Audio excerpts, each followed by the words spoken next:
سید البر اپنے رفیقوں کے ساتھ قوا میں جلوہ افروز ہوئے۔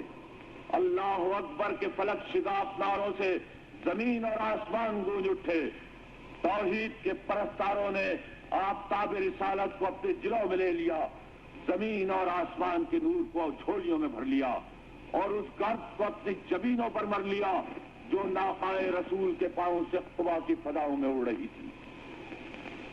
سرور کونین نے سب سے پہلے مسجد قبا کی بنیاد خود اپنے دست مبارک سے رکھی۔ اسلام کی پہلی مسجد کی تعمیر ایک نئی دنیا کی تعمیر تھی، خدا کی پاک شریعت اور آسمان کی نئی بادشاہت کا سنگ بنیاد تھا، جس کے معمار اللہ کے آخری پیغام کے داعی نبی آخر الزمان احمد مجتبی صلی اللہ علیہ وآلہ وسلم اور وہ بے نوا اور غریب الوطن یاران نبی تھے جو آسمانی فیصلے کے مطابق دنیا کی تقدیر کے مالک بننے والے تھے۔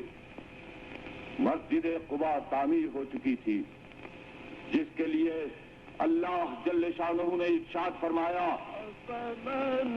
وہ مسجد جس کی بنیاد پہلے ہی دن پرہیزگاری پر رکھی گئی ہے، وہ اس بات کی زیادہ مستحق ہے کہ تم اس میں کھڑے ہو۔